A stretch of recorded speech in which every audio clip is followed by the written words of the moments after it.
Magandang tanghali po sa inyong lahat. Narito na naman po si Tita Emmy. Sa inyo'y makikipagkwentuhan. Samahan niyo ako. Magluluto po tayo. Pero bago po ang lahat, magandang tanghali po sa inyong lahat. Magandang umaga at magandang gabi saan man sulok ng mundo. Ayan. Samahan niyo ako. Magkwentuhan tayo at gumawa po tayo ng... Ito po. Meron po tayong chicken. Atin po siyang ipiprito. At meron po tayong talong. Gagawin po nating lasagna. Ayan. Samahan niyo po ako. Ayan. Huwag po kayong aalis. Huwag po kayong bibitaw. Sama lang po. Ayan. Salamat po sa inyong lahat. Maraming pong salamat sa aking mga manonood at sa aking mga subscriber. Thank you very much po sa inyong lahat. Maraming pong salamat. Ayan. Hiwain na po natin itong talong. At gagawin po natin itong lasagna. Ayan. Ako po ang nagsasawa kahit hindi po ako ang kumakain. Nagsasawa po ako sa talong. Lagi na lang natin iginigisa, inaadobo. Nagsasawa na po ako ngayon. Sabi ko, ilasagna naman natin. Minsan naglasagna na rin po tayo nito. Pero sa ngayon, ilasagna naman po natin ulit. Ayan. Para naman po hindi nakakasawa ang ating mga luto. Ayan po. Ay. Ito po yung olive oil.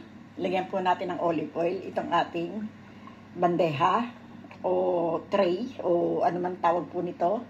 Ayan. Lagyan po natin ng mantika. Olive oil po yan. Olive oil. Atin pong i-mix ng ganyan para po yung talong ay hindi po magdikit. Ayan. Ayan po. Tapos, ilagay po natin itong talong, ganyan. At ito po, paganyan. At ito po, paganyan. At ito paganon. Ayan. Alternate po ang ginawa ni Tita Emmy. Atin po siyang lalagyan ng konti ulit na mantika sa ibabaw. Lagyan po na, tigko-konti lang po ha, huwag marami. Tigko-konti lang po mantika ang ating ilalagay sa ibabaw ng talong. Ayan. Lagyan po natin ng konting asin. Konti lang po. Kasi si Senyora ay ayaw po ng may asin na pagkain.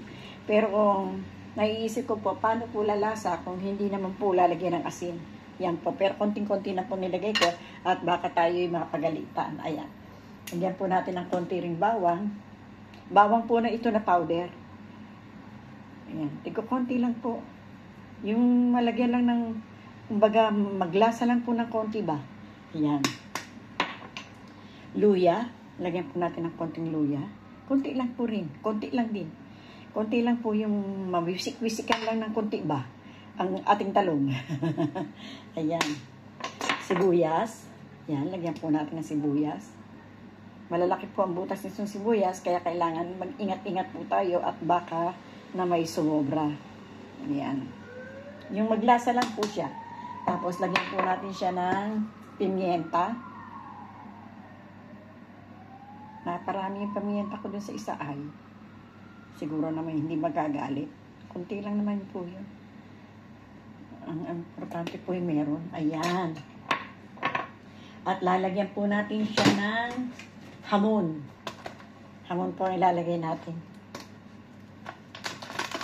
Ay, ano pa yung hamon ko? Frozen pa. Hanap po ako ng frozen. Hindi na frozen dito. Frozen pa. Ayan. Ayan po ilalim ay hindi na frozen.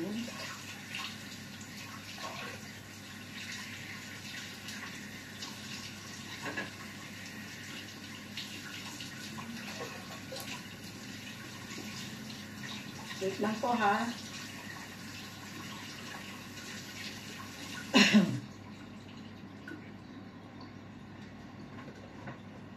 Lagyan po natin siya ng hamon. Yan. Lagyan po natin dyan.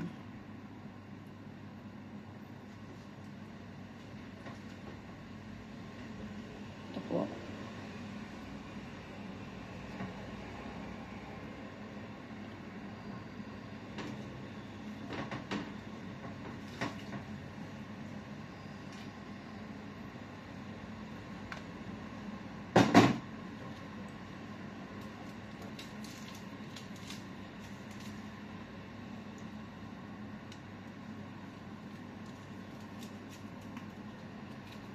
Hirap pang paghiwalayin.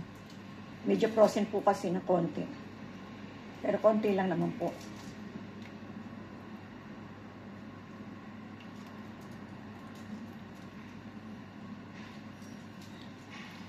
Mahirap po yung hamon na hiniwa-hiwa. Minsan nagdidikit-dikit.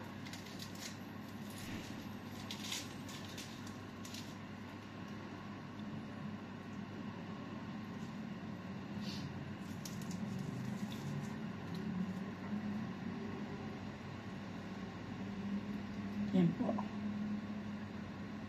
Tapos, lagyan po natin siya ng hamon. Ay, ng hamon. May hamon na nga po pala.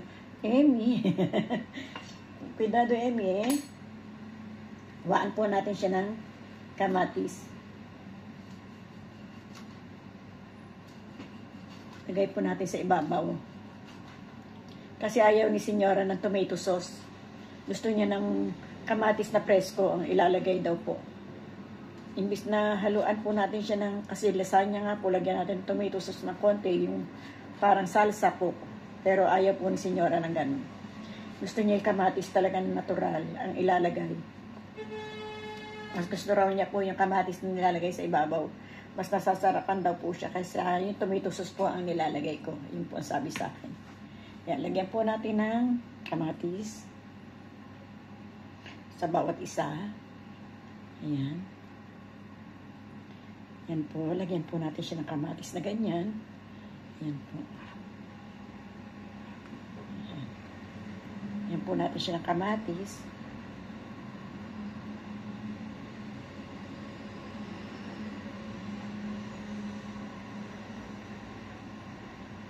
Ayan. Tapos, lagyan po natin siya ng keso.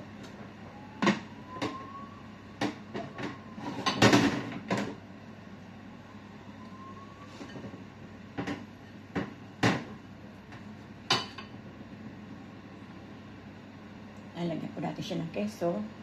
Ito po tayo ng 4 na piraso. Dito na keso. Ayan. Ibain po natin sa gitna yung keso. Ayusin ko po para maganda ang pagkakahiwa sa gitna. Ayan, lagyan po natin ng ayan, hiwain ko po. Tapos ilagay po natin dito. Ininit ko na po yung oven para po ilagay natin siya sa oven.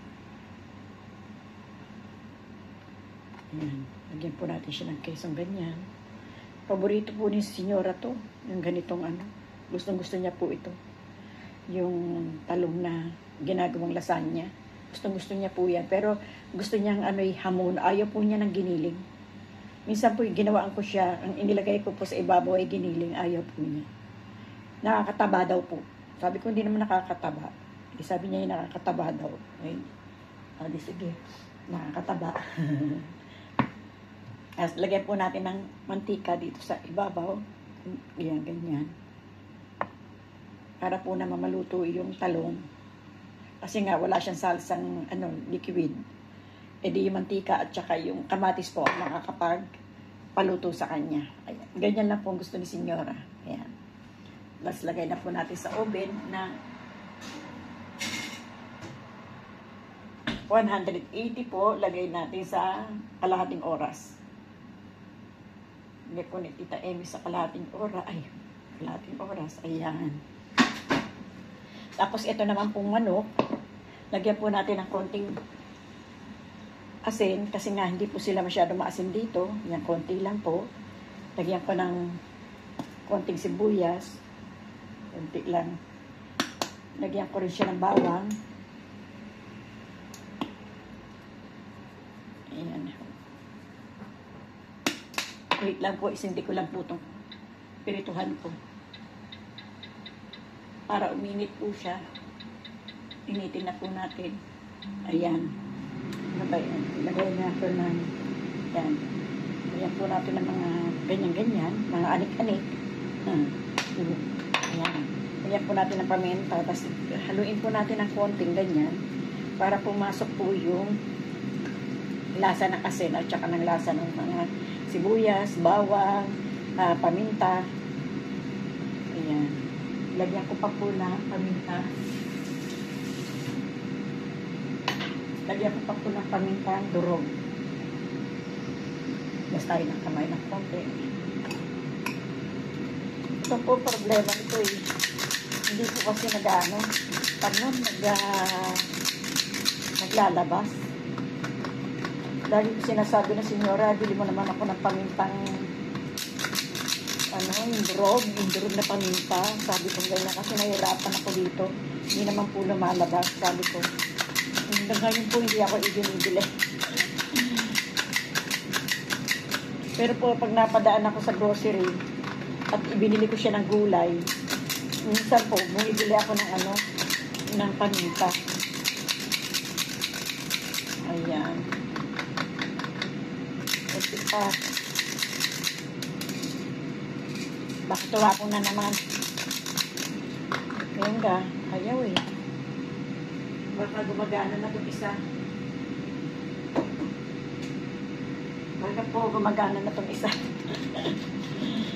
Hindi rin po gumagana itong isa. At least meron na pong nalaglag ng konti. Ay, mga palpaking na gusto akong kamay.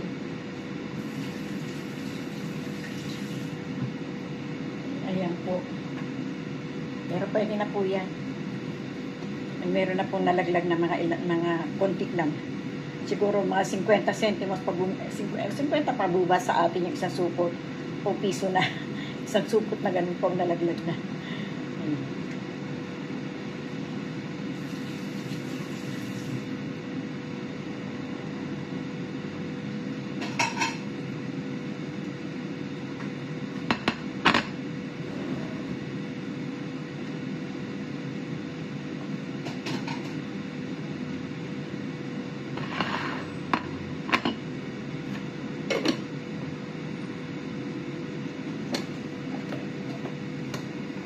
Nasan ko lang po yung hinawakan ko, lalagyan na kasi nagmamarka po eh pag hindi mo pinunasa.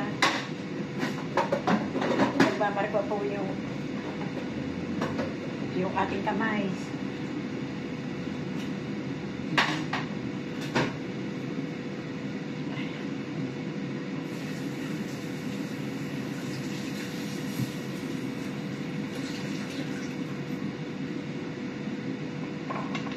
Tabi ko lang po itong aking mga kalat-kalat.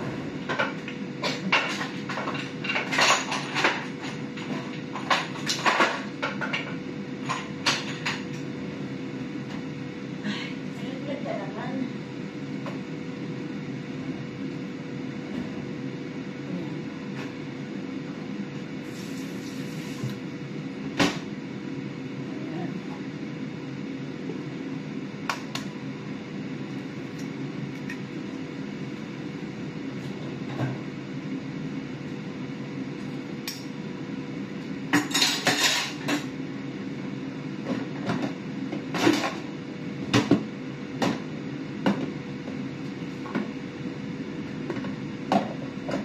Sarap ng trabaho yung walang kalat-kalat eh. Kaya ipananabi ko muna ito kasi ayoko po nang masyadong makalat. Naguguluhan po ako parang hindi ako makatrabaho. Sabi ko lang po muna dito mga kalat-kalat na ako.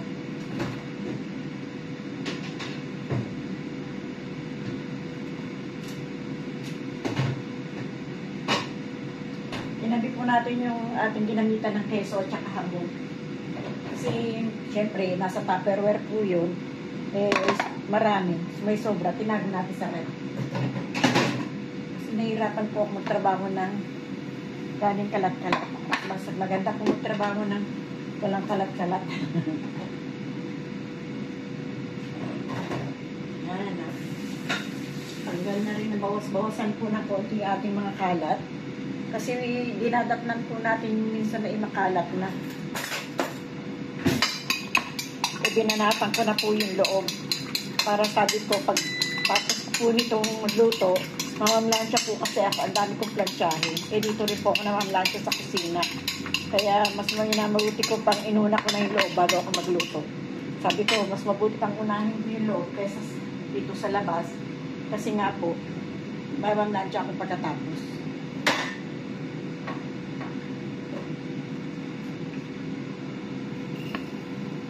Breadcrumb po yan, breadcrumb. Namatay na po yung ating pagpiprituhan. Ibig sabihin, mainit na po. Samahan natin ng konti. Ayan.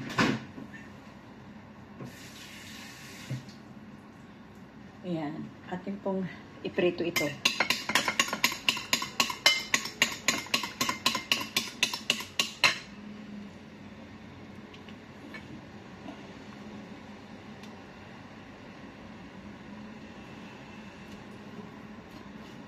Ayan. Hindi po kasi ako nakagawa nito kahapon. Para sana hindi ako mahirapan ngayon. Dahil nga marami akong plantsahin. Hindi ko po nagawa dahil kahapon ang dami ko rin pong trabaho. Kaya sabi kong ganyan, bukas na lang. Total madali lang naman magpaikot sa breadcrumb ng manok. Yan. Habang nasa oven din naman yung lasagna, talong na lasagna. Ayan. Atin itong paikot-ikutin na ganito. Yan. Para ito po ang kanila magiging pananghalian. Yan. Paikot-ikot lang po yan dyan. Yan. Meron na tayong nugget. Yan. Ito pong ano natin, tawag nito, ito pong breadcrumb po natin. May timpla po yan. Meron na po siyang perhil. Hindi ko po alam po ano sa Tagalog yung perhil eh. Parsley. Yata. Sa English. Parsley. Parsley. Hindi ko po maalala. Nakalimot na si Tita Amy. Ayan.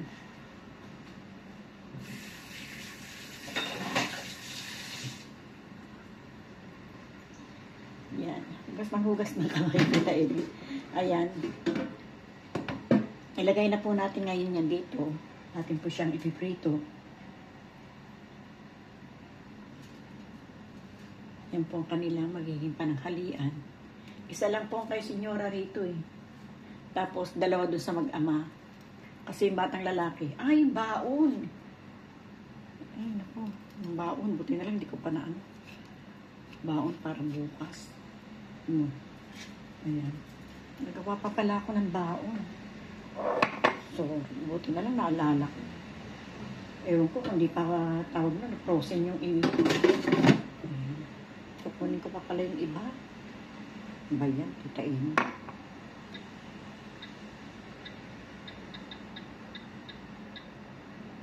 Nahirap ko. Nalimutan ko yung baon.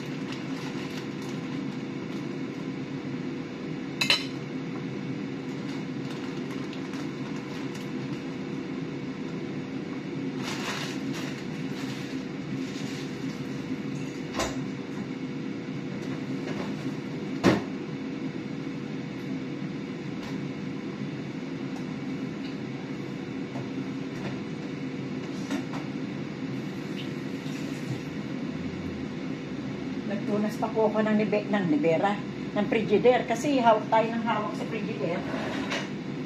Magbakat na yung ating kamay.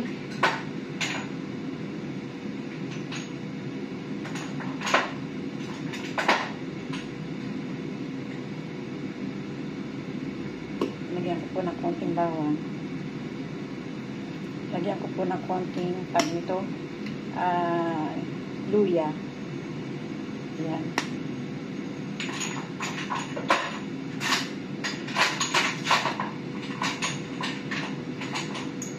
Lagyan po natin ng konting sibuyas para po lumasa. Ayan. Kaon pala bukas.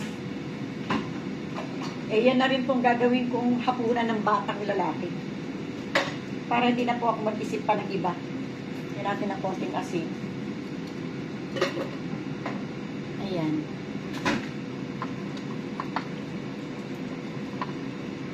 Ayan po. Meron na po tayo pagbabawag bukas at meron na rin po tayong ipapanghapunan doon sa isa.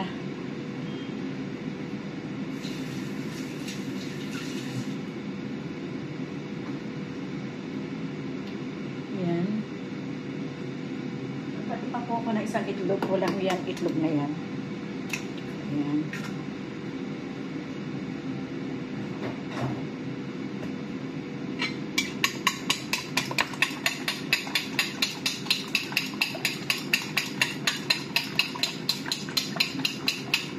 Ibabad na po natin sa itlog para mas masarap. Tapos bago natin ilagay sa breadcrumb habang piniprito po natin yung iba. Ayan. Babad na po natin siya rito para mas malasa, mas masarap. Ayan. Meron na tayong nugget. Ayan. Sarap po yan.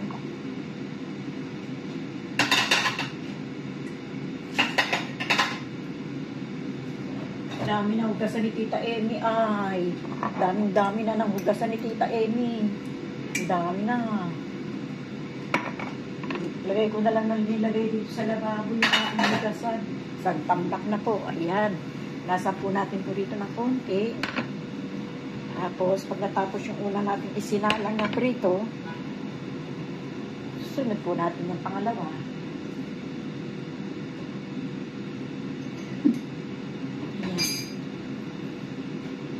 Paano po mga kaibigan ko, pag inangat ko po kayo, papunta na naman po kayo doon sa may kabila, hindi nyo na naman po ako makikita.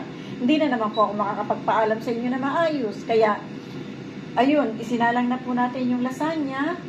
Ito po ang ating piprito, ready na po yan. Paprito na lang po agad. Kaya, maraming salamat po sa inyong lahat. Sa inyong walang sawang panonood sa ating channel. Ayan, sa aking mga subscriber, sa aking mga manonood. Maraming po salamat sa inyo. Bye-bye po. Bye-bye. Adios. Salamat po. From the bottom of my heart. Thank you very much po. Bye-bye.